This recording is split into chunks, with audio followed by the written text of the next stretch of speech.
bienvenue à cette heure du conte documentaire adulte, les essais de la salle de montre de décembre. Alors, comme d'habitude, je vous le dis, il y a toujours une bonne récolte très variée ce coup-ci. On va commencer avec deux livres dont le thème est la Shoah. J'ai ici sélectionné en salle de montre de décembre Nouvelle histoire de la Shoah, un collectif d'auteurs de tout horizon qui repense à nouveau frais la question de la Shoah et avec des questions plus contemporaines, entre autres sur cette passation de la mémoire de cet événement-là. Donc, on est rendu à la 4e, 5e génération. Comment cela se transmet, donc tout le devoir de mémoire, tant individuel qu'en société, donc au niveau de la sociologie. C'est un collectif, ça se lit très bien, c'est très émouvant bien sûr, et très riche. Donc, je l'ai sélectionné parce que c'est quelque chose de contemporain. On repense à nouveau frais, donc ce n'est pas quelque chose qu'on pourrait dire qu'on a déjà lu ou encore un livre sur le sujet, parce que comme vous savez, c'est quand même une littérature très abondante là-dessus. Mais donc ce livre-là, Nouvelle histoire de la Shoah, collectif, aux éditions Passé Composé. Ce qui fait suite aussi, toujours dans la même thématique, la Shoah au cœur de l'anéantissement, archives inédites. Je l'ai sélectionné également. Là, vous avez quelque chose de plus illustré. Et je ne dis pas ça pour le côté voyeur de la chose, naturellement, parce que c'est illustré parce que plus de 300 archives ont été sélectionnées à travers le monde, des archives inédites encore, par une équipe de chercheurs.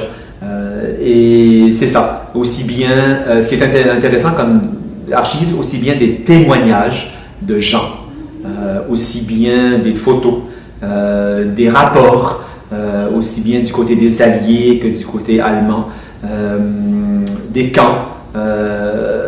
Donc c'est ça, on a, je dirais, combiné à ce livre-là, Nouvelle histoire de la Shoah. Vous avez là deux ouvrages complets, entre guillemets, et surtout d'une pensée contemporaine sur le sujet. Un livre en psychologie que j'ai trouvé vraiment intéressant, l'édition complète, La psychologie au quotidien, sous la direction de Simon Grondin, au PUL, les presses de l'Université Laval. Peut-être que vous connaissez déjà ce livre. C'est un collectif d'anciens, de professeurs de l'Université Laval qui ont voulu faire le projet, donc c'est un collectif, un projet de livre, je dirais, à teneur scientifique pour le grand public. Donc ça aborde vraiment toutes les sphères de la psychologie, de l'enfance, l'adolescence, le vieillissement, l'âge adulte, la sexualité, la psychologie au quotidien, les maladies psychologiques. Tout ça s'est abordé dans des chapitres très clairs. Et quand je dis que c'est vraiment un ouvrage scientifique grand public, c'est parce qu'ils ont vraiment voulu conserver, autant se peut, la substance scientifique des études, des livres, des manuels de psychologie pour les professionnels, le rendre au grand public sans perdre, sans que ça soit vulgarisé. Donc il y a eu un tour de force là qui s'est joué. C'est une vulgarisation, mais pour un grand public qu'on ne prend pas nécessairement par la main et qu'on vulgarise à outrance en laissant de côté toutes les subtilités, toutes les nuances des différents concepts ici abordés. Donc je vous le recommande. C'est un gros bouquin, oui, certes, pas vraiment illustré, mais qui peut se lire vraiment de chapitre en chapitre, vous plongez dans les sections qui vous intéressent. Donc très bien, grand public, je dirais grand public, pas nécessairement averti, bon lecteur qui s'intéresse à ce vaste domaine. je ne pouvais pas passer à côté de ça, les cahiers de Lerne, un cahier, un spécial sur Hannah Arendt, la philosophe juive américaine. Je pourrais la présenter, mais vous la connaissez sûrement, Hannah Arendt. C'est une grande femme de pensée, philosophie politique, surtout politique. Elle a réfléchi énormément, entre autres sur la Shoah, le concept de totalitarisme. Et là, c'est un cahier de Lerne. Donc, comme vous connaissez, les cahiers de Lerne, moi j'aime beaucoup cette collection, si je puis dire. On y retrouve toujours, bon, il y a des photos, et toujours un mélange d'essais par un panoplie d'auteurs qui l'ont connu ou non. Toujours des éléments inédits. Donc là, vous avez des courts textes inédits d'Hannah Arendt qui vont de l'histoire juive, qui vont de quelque chose de plus philosophique, entre guillemets, puisque ses auteurs de prédilection étaient aussi bien dans l'époque grecque que Kant. Elle a joué beaucoup avec Kant. Donc sur l'existentialisme, Marx également, elle aura travaillé tout ça.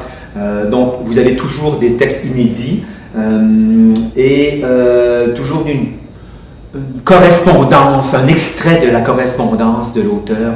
Là, c'est Hannah Arendt avec différents auteurs, différentes personnes au cours de sa vie. Mais tout ça dans un ensemble extrêmement intelligent et ça donne toujours une perspective d'ensemble, sérieuse, mais surtout d'ensemble de l'auteur. Donc c'est une collection toujours que vous devez regarder, jamais passer à côté de ça, les cahiers de Lerne. Un autre livre en sciences cette fois-ci, j'en parle parce que c'est un livre magnifique qui moi me passionne parce que ça a toujours été mon talon d'Achille. Je parle des mathématiques dans l'édition Les Belles Lettres, donc déjà là c'est une valeur sûre. Les mathématiques comme métaphore par un très grand mathématicien, Yuri Manin. C'est un livre magnifique, pas facile de lecture, je dois le dire, mais l'auteur, dans le fond, c'est à travers certains articles scientifiques au cours de sa carrière qu'il a produits, ils sont rassemblés ici, et c'est un mathématicien de très haut niveau qui a toujours eu à cœur, non pas seulement une vulgarisation des mathématiques qu'on pourrait retrouver dans d'autres ouvrages, mais en même temps une réflexion. Qu'est-ce que c'est les mathématiques au sens philosophique du terme? Donc, qu'est-ce que c'est quand on parle de mathématiques, d'une mathématisation du monde? Et c'est pour ça que le titre, les mathématiques comme métaphore, qu'est-ce que c'est le calcul, les fonctions? Et donc là, on est au-delà justement des formules, des problèmes, pour aborder la pensée des mathématiques. Et c'est quelque chose parce que dans les premiers chapitres, c'est vraiment génial. Il nous montre l'apport au quotidien dans notre vie, comment le monde, la vie, non pas est régi, mais les mathématiques sont partout et servent ultimement de concept pour penser notre monde. Et très intéressant, les mathématiques comme métaphore. Autre livre, vraiment un très beau voyage, un très beau livre que tout le monde peut lire, que tout le monde devrait lire, L'infini dans un roseau, l'invention des livres dans l'Antiquité, aux éditions Les Belles Lettres, encore une fois. Donc, vous savez, c'est plus un secret, j'adore cette édition-là. Là, on voyage parce que l'auteur, Irène Vallejo, effectivement, oui, dans l'Antiquité, le livre, la fabrication, l'utilisation, donc il y a de l'histoire là-dedans, il y a une réflexion sur l'écrit, la mémoire, l'objet livre, comment il va prendre forme, naturellement les lieux où ils seront conservés. Alors, je dirais que ça parle de bibliothèque également, de lecteurs, des gens qui font le livre, les auteurs, donc, mais également il y a tout comment je pourrais dire, il y a tout un labyrinthe à travers les chapitres de souterrains où dans des courts paragraphes où l'auteur va parler d'un auteur tout à fait contemporain qui parle du livre, qui parle d'un livre, ou qui parle de cette époque-là avec le livre. Donc c'est vraiment un voyage, oui, avec plein de ramifications. Ce n'est pas un ouvrage naturellement à une direction, un sujet, le livre dans l'Antiquité, point final. Au contraire, c'est un voyage dans le temps, devrais-je dire, du livre et de tout ce qui l'entoure. Ici. Autre beau livre, très curieux, très unique, devrais-je dire. C'est un collectif aux éditions Odile Jacob, dans leur forme que j'aime bien, moi, beaucoup plus grand que leur format habituel. Imaginaire nucléaire. Premier abord, quand j'ai regardé ce livre, qu'est-ce que c'est l'imaginaire nucléaire? Représentation de l'arme nucléaire dans l'art et la culture. Alors, c'est vraiment, là encore, un parcours vraiment étonnant, beaucoup d'illustrations, mais aussi à travers donc, le film, la littérature, la typographie, pas la typographie, mais l'illustration, le roman, les séries, comment l'imaginaire de l'art, de l'arme nucléaire, l'homme a traduit dans le fond. Alors, comment on s'est représenté depuis presque 80 ans là, maintenant, enfin plusieurs années, cet imaginaire de l'arme totale, l'arme de destruction totale, nucléaire.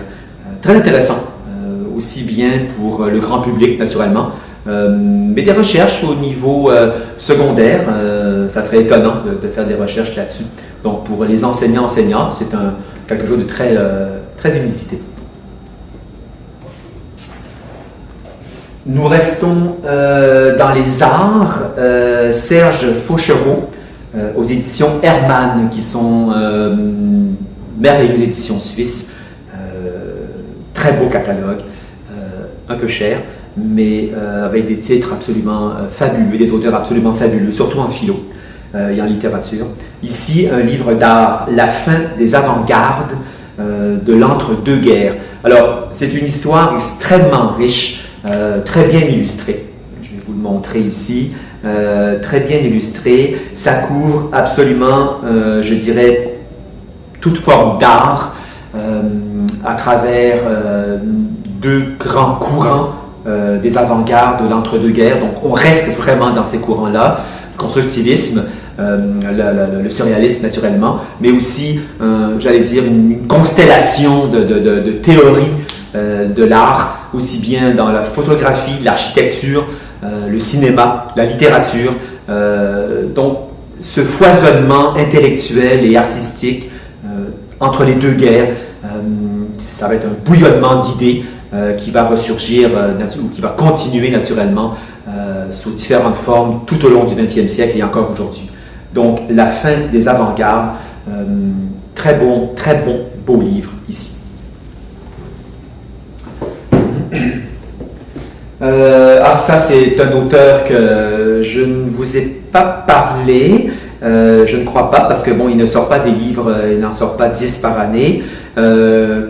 Pacôme Thielman, c'est comment le classifier, un penseur, un philosophe, pour ma part, vraiment génial, éclaté.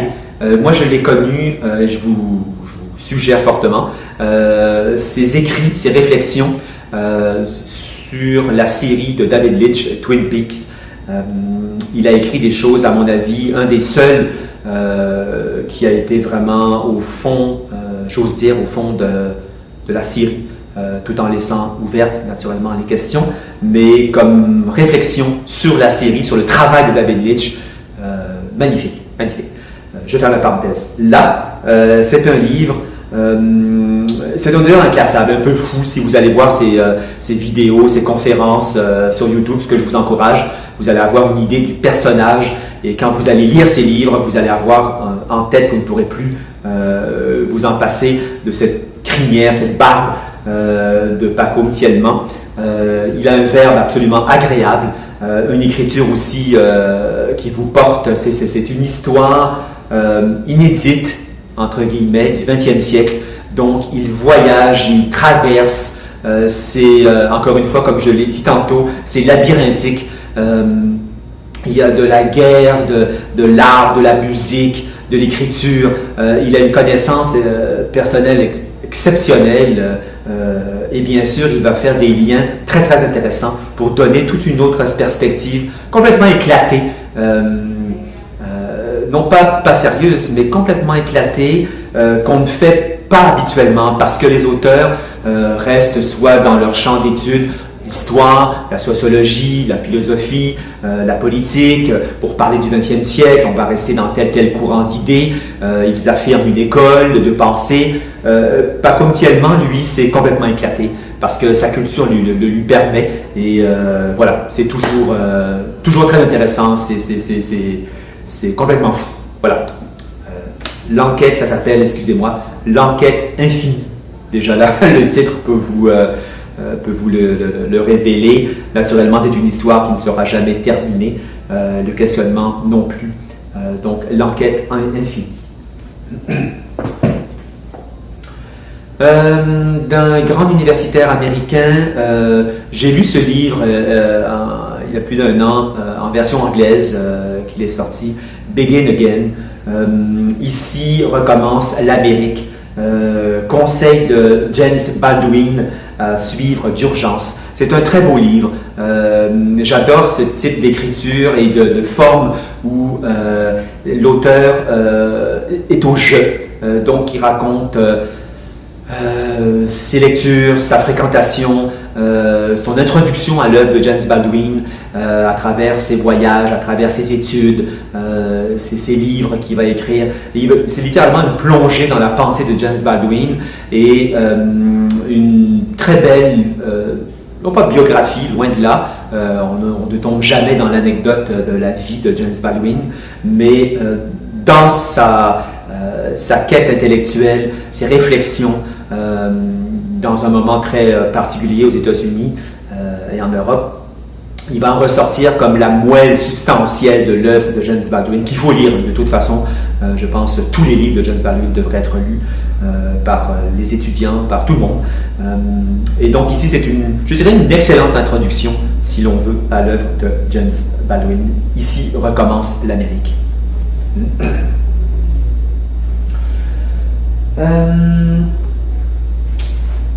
Un livre ici étonnant. Dans le fond, les livres il m'en reste 5 à vous parler, sont, je vous le dis toujours à chaque salle de montre, mais des livres étonnants, dont le sujet est étonnant. Le premier, En plein vol, Vivre et mourir au seuil de l'extinction. Alors, il y a un nouveau courant, entre guillemets, devrais-je dire, en philosophie, entre autres, est celui de sentir, de cerner, de comprendre ce que c'est que de vivre au seuil d'une extinction possible de l'humanité, certes, mais également là, assez étrange, à travers 5 types d'oiseaux à travers le monde qui sont en voie d'extinction ou qui sont éteints. Et qu'est-ce que ça veut dire? Donc oui, on plonge, il y a une partie qui plonge ici dans la biologie animale de chaque oiseau, oui, mais très vite, cette étude, cette réflexion plonge au cœur de son environnement à l'animal. Donc forcément, son environnement naturel et donc humain. C'est comme si on élargissait les cercles de pensée. Donc de l'oiseau qui est en voie d'extinction, ah bon, on se dit d'accord, malheureusement une autre espèce et tout. Mais là, c'est la réflexion. Qu'est-ce que ça veut dire? Eh bien, ça parle peut-être d'une façon très tragique, et c'est là que l'auteur va justement exploiter ses ressources intellectuelles pour voir du côté animalier, naturel, la société et l'homme qui, bien sûr, influence sur cette disparition. Qu'est-ce que ça veut dire? Donc, et c'est fait par les éditions Wild Project. Donc, c'est une maison d'édition depuis longtemps qui sont spécialisées, qui ont des très beaux titres dans leur catalogue, qui sont spécialisés, entre autres, dans toute la littérature au niveau de la nature, les penseurs écologiques, les premiers penseurs écologiques en plein vol.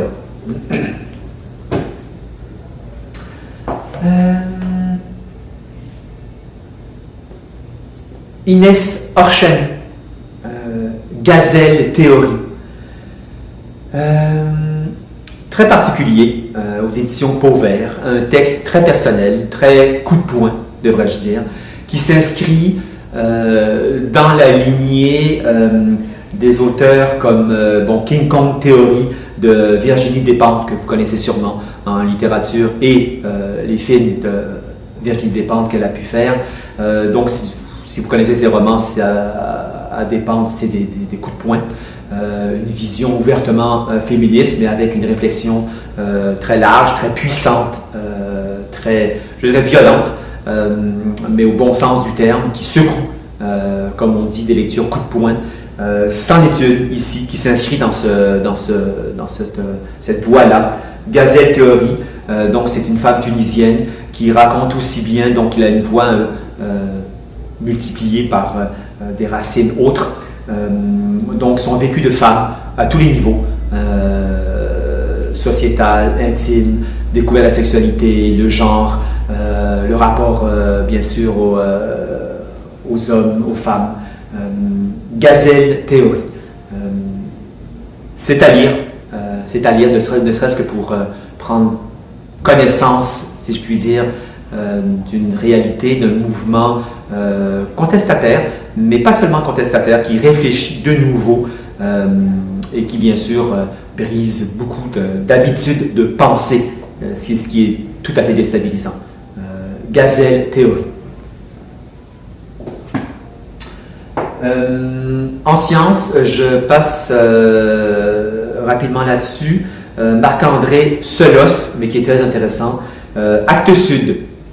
L'origine du monde, une histoire naturelle du sol à l'intention de ceux qui le piétinent. Alors là, comme vous savez, c'est toujours mon dada, des livres un peu curieux, sérieux mais curieux et original dans la salle de montre. Sinon, à quoi bon faire ça? Ici, c'est vraiment une analyse très scientifique, très poussée du sol, donc devrais-je dire la peau de la Terre sur laquelle nous marchons, nous vivons. Et cette analyse-là révèle toute l'activité humaine et toute naturellement les liens, alors là, incommensurables, inextricables, infinis de l'homme au sens générique du terme et de la terre, du sol. Alors, c'est un autre voyage, je dirais, fantastique là-dessus, mais qui ouvre, moi ce que j'aime, c'est qu'à travers ces ouvrages-là, on ouvre réellement une autre façon de lire les choses, ce qui pourrait être je dirais pas banal, mais un autre ouvrage à la rigueur de géologie, d'analyse des sols, d'archéologie même. Là, on ouvre vraiment une perspective intellectuelle très intéressante. L'origine du monde. Je termine avec 2 livres de philo. Les 2 sont aux mêmes éditions. Là encore, j'en ai peut-être déjà parlé. Édition Encre Marine.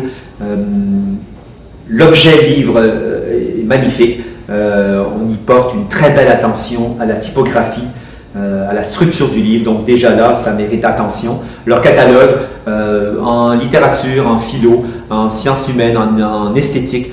Allez jeter un coup d'œil. Encre Marine, c'est magnifique. Il y a des très bons livres. Et des livres grand public, d'autres moins. Public plus averti sur des sujets bien précis. Là ici, nous avons un des premiers écrits du philosophe Clément Rosset. Il est décédé il y a quelque temps, un très grand philosophe français et qui s'est inspiré durant toute sa vie sur tous ses écrits des tragiques grecs, du monde grec, de la pensée grecque.